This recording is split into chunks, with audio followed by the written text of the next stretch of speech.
And we are live. Welcome to another YouTube Hangout. Super excited to be here with a new friend and special guest, Jordan, who has an amazing podcast. I'm going to be on it shortly.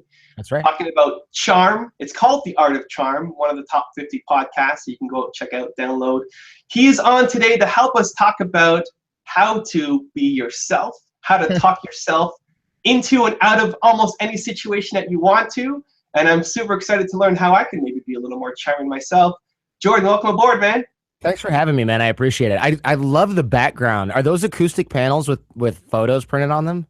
I wish that I was that smart. Oh, man. They are just canvas panels. Oh, okay. They're not acoustic. They look like acoustic panels. I mean, I had the same thing in my studio here, but I didn't put photos on them. I thought, what a great idea. We can combine our two ideas together. Yeah, I like that. Now, are you shooting video for your podcast as well? I don't. So you're off the hook on all of the things you did to make yourself look so beautiful today. It's an audio only program. We'll use video so that I can see you to make sure you're not like playing Candy Crush while I'm interviewing you, but I don't air the video, which I think benefits me personally having a face for radio and most of my guests who get self-conscious, you know, busy being a general, not busy being on TV or things like that. So, but I love the YouTube format. I tell people all the time, if I had to go back and start over, I've been doing the show for 10 years, but if I had to go back and start over, YouTube, hands down. I mean, it didn't exist then. Even Gary Vee was using like Vidler or something back then, which probably doesn't exist anymore, but YouTube is a better format. So props to you for getting on that.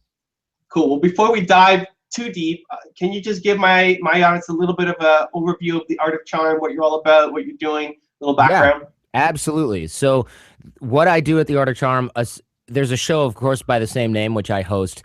But what we are is both a show and a school. The school is located in LA, and people fly in from all over the world and learn about things like nonverbal communication, body language, persuasion, influence, networking, things like that. So a lot of soft skills that we make I like to say we turn them into hard skills, although that technically makes no sense. But what I mean by that is instead of being like, just be there for the person, it's like, no. What does that mean? What does it mean to give emotional support? What does it mean to be persuasive? It doesn't mean this, that, and the other thing. It's not what you read on like some blog article by somebody who's trying to do content marketing.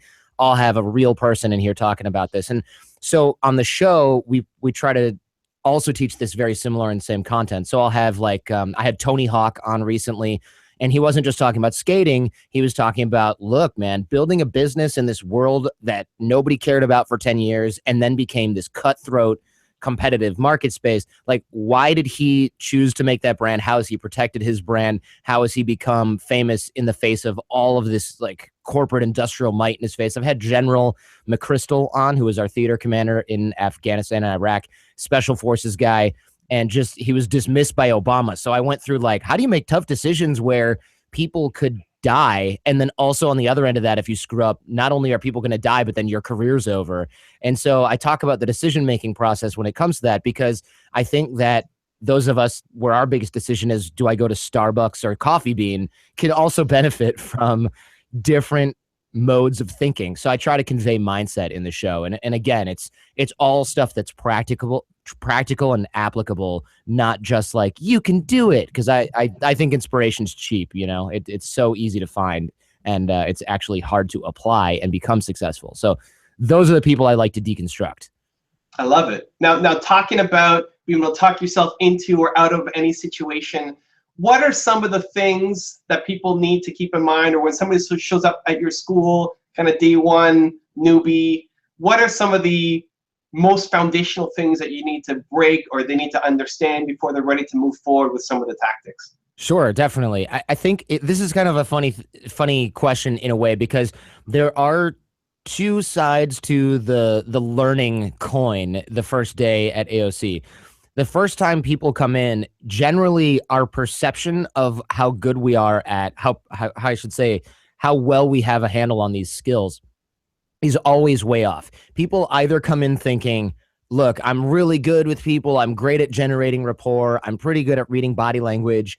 I'm pretty good at the confidence thing, but I got to work on A, B, C, D. And I'm like, okay, great. And that we take that down in the intake form and we have a conversation about that.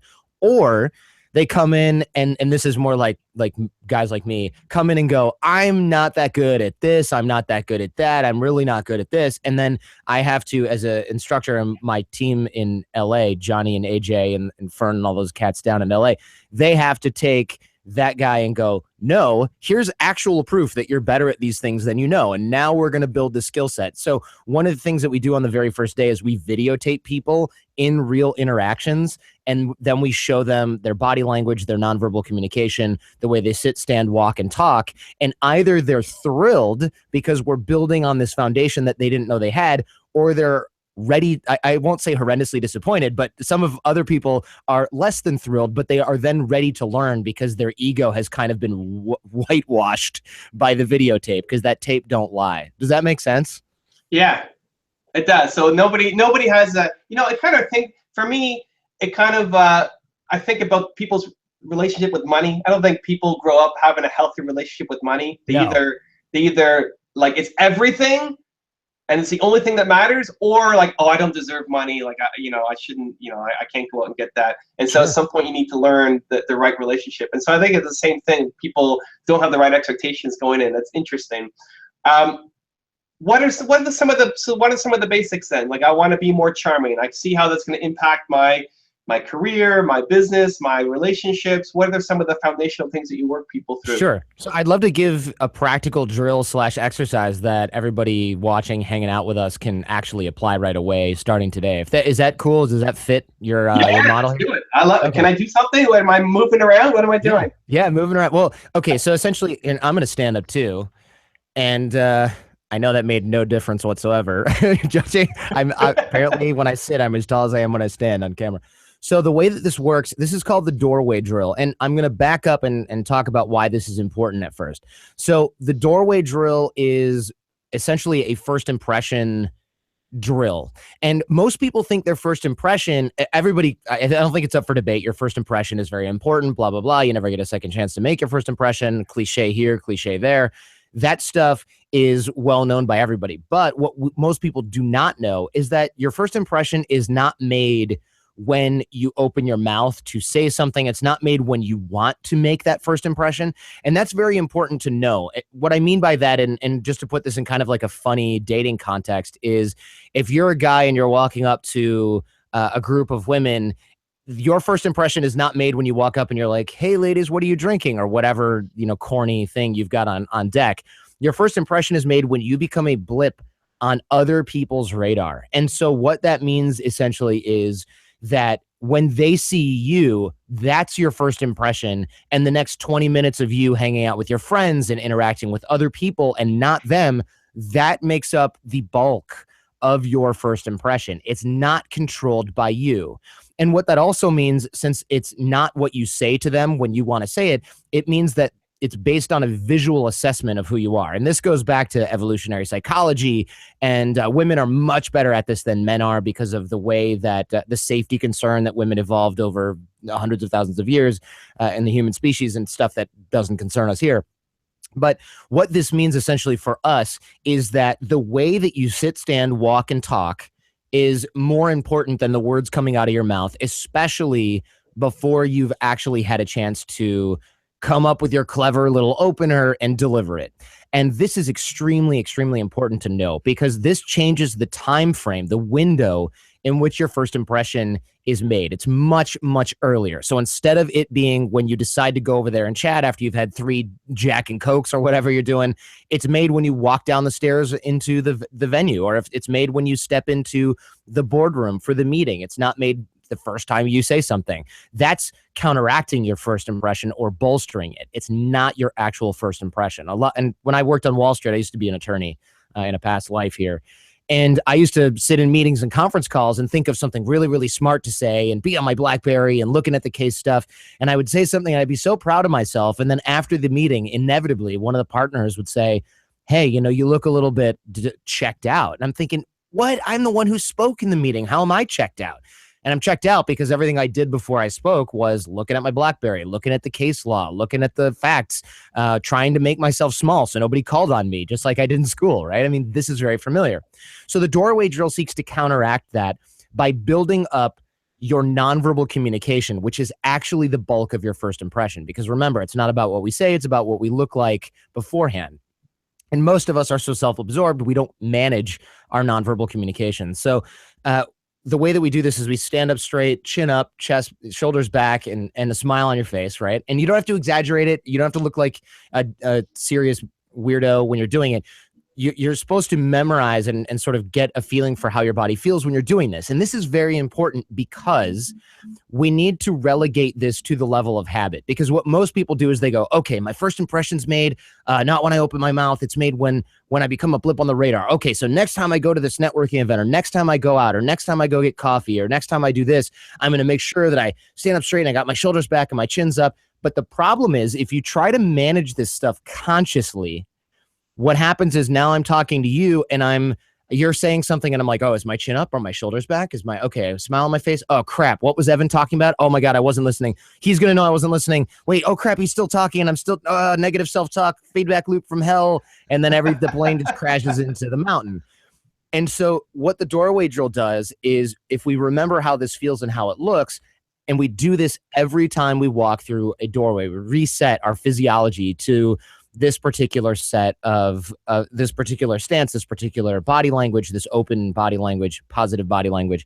We do this even in our own house. When you walk into your living room, your bathroom, your kid's bedroom, your front door, whatever, if you do this all the time, you're going to do this dozens and dozens of times every day. And this is going to set up your physiology differently so that you no longer have to remember to do this, because you're building the habit of creating this physiology in yourself. And so what that means is that next time you do go down to Starbucks, or next time you do go, I guess you're in Canada, so next time you do go down to Tim Hortons, right? Nice. Yeah, I grew up in Detroit, so I got it. We have Starbucks too. I'm sure you do. Nice. I do prefer Tim Hortons coffee though. That stuff is amazing. It's in Detroit. We basically were a short hop to Windsor to go get everything, including alcohol when you're 19. So that was my childhood. Explains a lot, actually. But what that means is that next time you go out the door, you don't have to worry or even think about your body language and your physiology, your nonverbal communication, because you have relegated, hopefully at this point, a few weeks later of doing the doorway drill, you've relegated this to the level of habit. So that next time you're interacting with people, your physiology is different. Your first impressions are therefore different. And this creates a virtuous cycle, because when you look a certain way and you start to behave a little bit in the way of that physiology, people start to treat you differently. And this is something that happens subconsciously. We're wired this way as humans. People treat you like you're more friendly, open, outgoing, confident, whatever sort of positive attribute they attribute to this physiology. And when people treat you differently, this, as we know from science and research, is the primary factor that influences behavior. How you're treated by your parents influences the way you grow up. How you're treated by your classmates influences the way that you socialize. So if you change your physiology and people start treating you differently, your behavior starts to change as well. So it's a virtuous cycle. If people are treating you as an open, friendly, confident person, then you start to behave more that way, which also reinforces your new physiology, which means that at some level, or at some stage in the next 3-4 weeks and few months after that, you're going to experience over time essentially an identity level shift, a core level shift in who you think that you are and who you actually are. Instead of being the quiet, meek person, or instead of being somebody who's maybe afraid to speak up, or somebody who feels ill at ease in their own skin in networking events or in business meetings or in a dating scenario, you start to be treated differently. You start to act differently. You start to be differently. And this isn't metaphysical baloney. This is science-backed physiology research, sort of Amy Cuddy mixed with Art of Charm, Tony Robbins-ish type stuff in here. Science-based is what we like to stick with. And so the doorway drill is very powerful because it requires basically no commitment other than a millisecond shift in your physiology every time you walk through a doorway. And it will change the way that people deal with you, and it will change the way that you think about yourself, and it changes your abilities in social situations. And so that type of thing, I think, is a really, really high leverage exercise that people can start doing right away and see results right away without buying something or figuring out how to create this massive change in themselves manually, which is very hard and basically impossible. I love it. So as I'm walking through a door, when I leave this, I'm going to walk through a door. What are the 3 to 5 to 7 things that I need to do with my physiology to Right. now have that confidence? So the recap is essentially that stand up straight, chest up, shoulders back, chin up, smile on your face. And it's harder to do when talking because it does look more ridiculous, right? It looks like a very fake news presenter, but it won't look fake if you simply change the way that your physiology works, because you're not, again, don't exaggerate this too much, because you don't want to feel goofy doing it. You just want to straighten up. It's like, don't overthink it, right? Just get out of hunched over computer all day mode, which is where most of us are, and get into the mode where your eyes are actually up and your chest is actually up, and no arms crossed. That's kind of the rule. You'd be surprised. Most people don't walk with their arms crossed, but many people sit with their arms crossed. And regardless of whether you're just cold or you're feeling a little nervous, it just signals to other people, look, this person's not in the mood right now. And so we want to encourage interaction with us. We want to encourage eye contact. We want to encourage a positive outlook and from other people towards us. And the way that we do that is really simple signals through physiology. That's really it. And it works for men and women. It's not about being a tough guy. It's just about straightening up. So you don't have to worry like, oh, I did my shoulders back, but I didn't do my chin up high enough. Like, just don't overthink it. That's the number one rule. Got it. And so if people are standing like this and then they're thinking, okay, Jordan said I can't cross my arms. What am I supposed to do now? Where do my arms? Right. I can see people being self-conscious. Oh, should I? Yes. That's a really good, that's a great question. It's probably the most common question is, oh, shoot, I always stand there with my arms crossed. What do I do with my hands now? And so I tell the answer is whatever you want. However, that's a terrible answer for somebody who's got an engineer brain, for example, because they're just like, no, whatever I want. No, what's the right answer to this question, right? I was a good student. I need the right answer to this question.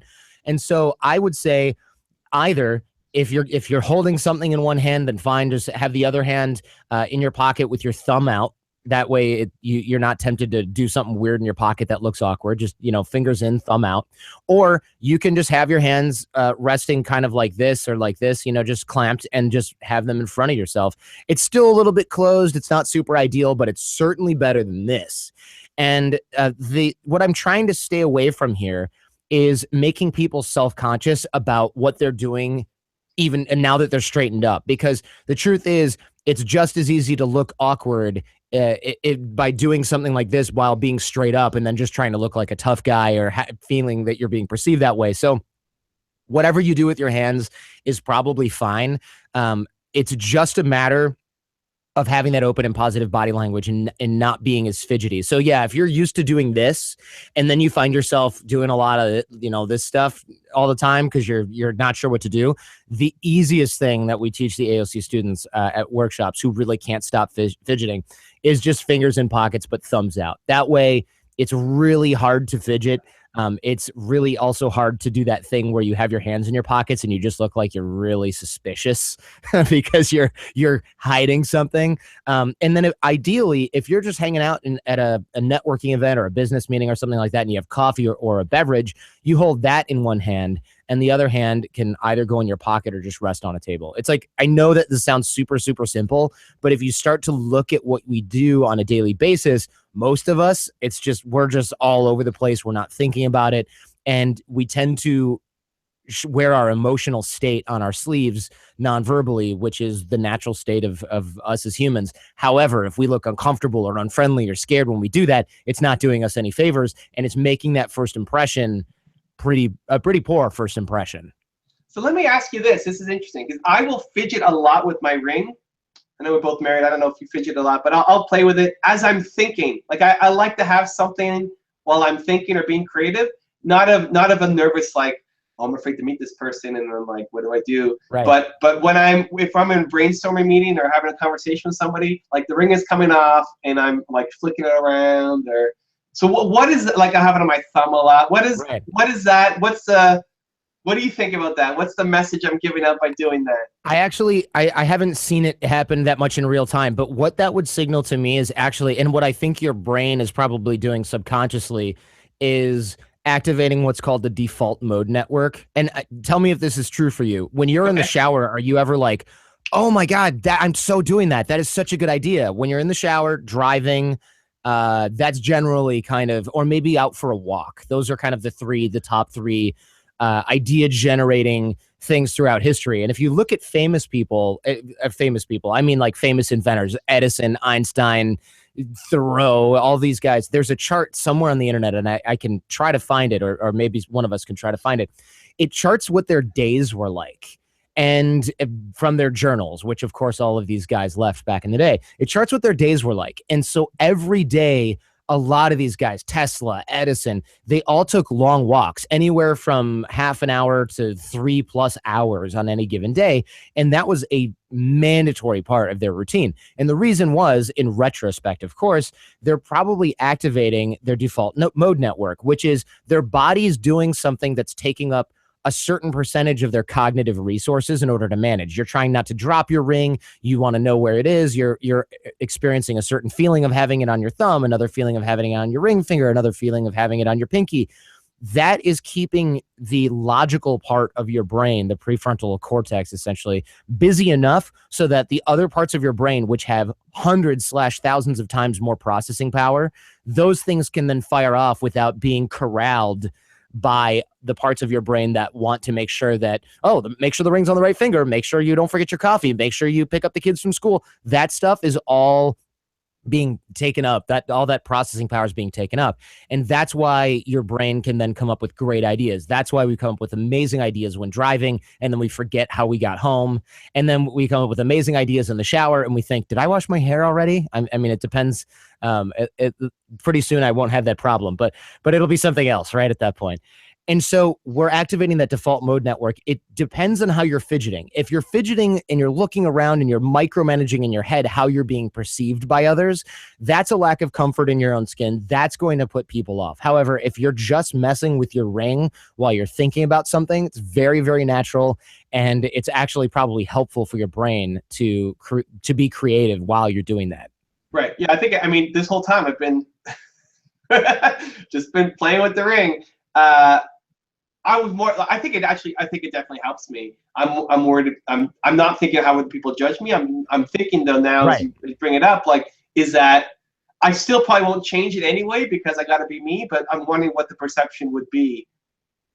Well, if you're not worrying about other people judging you doing this, and you're fidgeting with your ring in order to come up with creative ideas, I'm saying don't change it. Yeah. Don't change it. Yeah. If you're one of those people who, like me, I just constantly sip tea while I do the show, and I'll sip tea. Yeah. And then I'll put it down, and then 2 seconds later I'll sip more tea, and it's almost like if you saw me doing this while I was not doing my show, you might be like, this guy's so weird every time he puts his tea but I don't worry about that. I'm not even thinking about drinking the tea. Usually I do it when I'm listening and not talking, of course. Yeah. So if the guest is talking, I'm sipping tea, put it down, sip tea, put it down. But I'm processing what the guest is saying the whole time.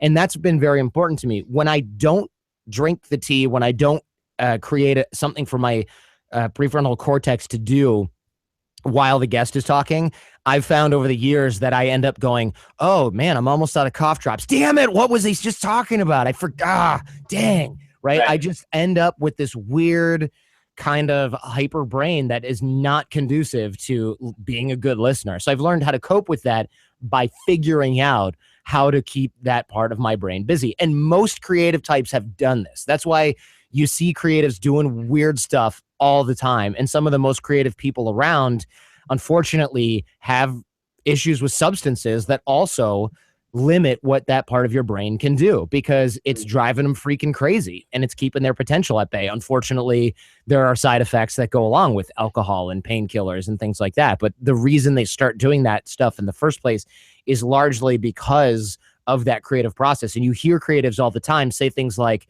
I just don't feel like myself when I'm not able to insert, vice here. And so your ring, by comparison, is a very healthy alternative to meth, heroin, painkillers, sleeping pills, alcohol. So go ahead and fidget with the ring as much as you want, Evan. All right. Back to the doorway test. I wanna understand the connection with the mind, and I get that the physiology leads to the confidence in the mind. I'm wondering, is that the only connection? Is there also, are you thinking something as you walk through the door? Is it like, okay, I'm happy, And like, are you telling yourself anything, or is it just I'm gonna do the body thing, and the body's gonna tell my mind to be that way? Yeah, that's a really good question. Actually, there's one of the sort of maxims here at AOC, which is, again, there's science behind this that I won't really bore you all with right now. The body follows the mind, and the mind follows the body. And this is like a very, very simple kind of almost obvious truth that a lot of people don't think about. And so when we do have our physiology set up correctly, we do tend to experience something in our brain that says, all right, I'm coming in, I'm feeling good, I'm feeling confident, I'm feeling open. It's all subconscious. It's not something that you have to tell yourself. You shouldn't worry about you shouldn't worry about like getting yourself all jazzed up to go walk into Starbucks. It's really not necessary. You can if you want to. If you find that it helps, sure, give yourself a pep talk every time you walk through the door. It might be helpful to sort of reduce it to maybe one word where you just say something like, open or positive or whatever, or you can just say your name. Like you just be like, Evan, right? I'm in Evan mode now. I'm upright. I'm confident. I'm happy. I got my smile on my face. That's fine. It can just be symbolic. Our brains are really good with symbolism. So if you're going to create that doorway drill and you want to sort of have a mantra, a word that you repeat in your head when you go through every door, then go for it. I personally don't use it that much, but a lot of AOC students do use it, especially the guys and girls that have engineer brains where it's like they need to flip a switch, and it can't just be a subtle physiology thing. It's got to be like, all right, I'm in this mode now, right? It's got to be something logical that takes them into a different mode. And if that helps you, then definitely go for it.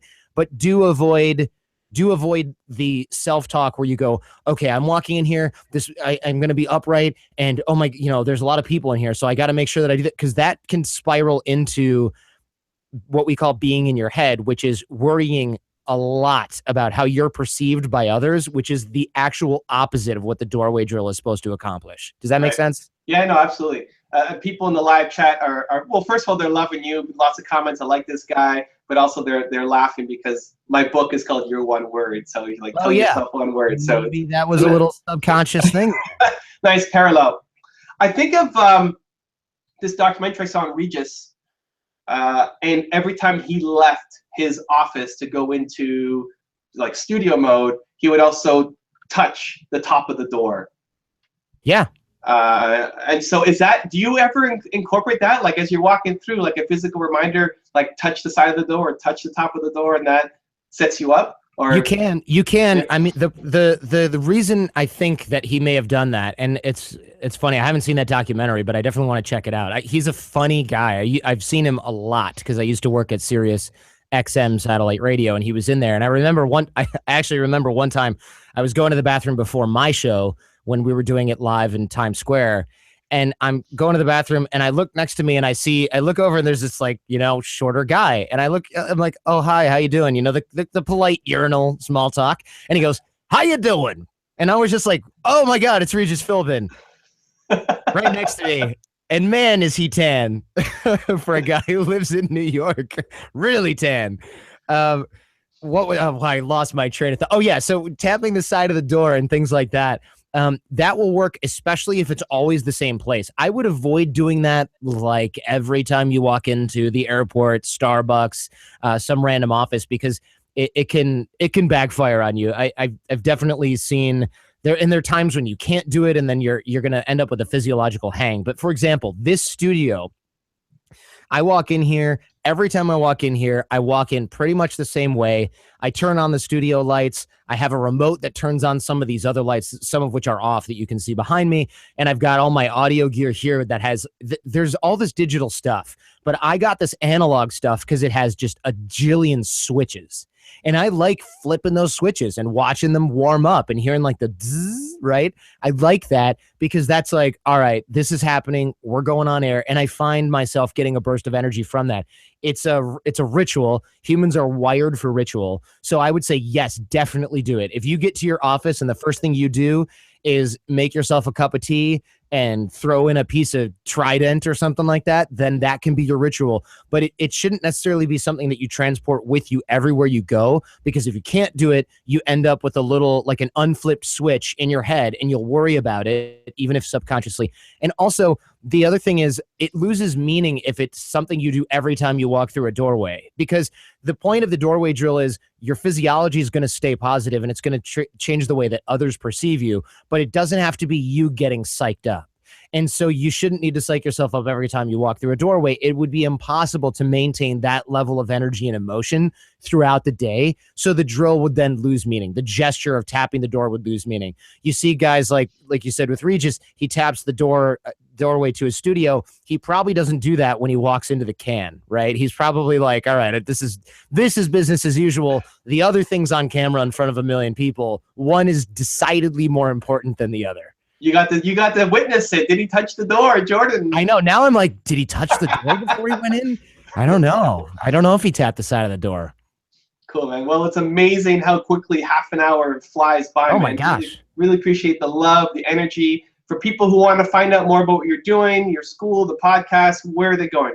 Sure. So if people are listening to podcasts, which I encourage, of course, you can find the Art of Charm podcast in iTunes or any podcast player, or just go to theartofcharm.com. And of course, it's on SoundCloud and YouTube and all that. But it is audio only, which is good because I want people to absorb it and not just be watching my shiny forehead here in studio. I love it, Jordan. You gave so much value. Really appreciate it. Thank you guys so much for watching. Continue to believe, and we'll see you soon.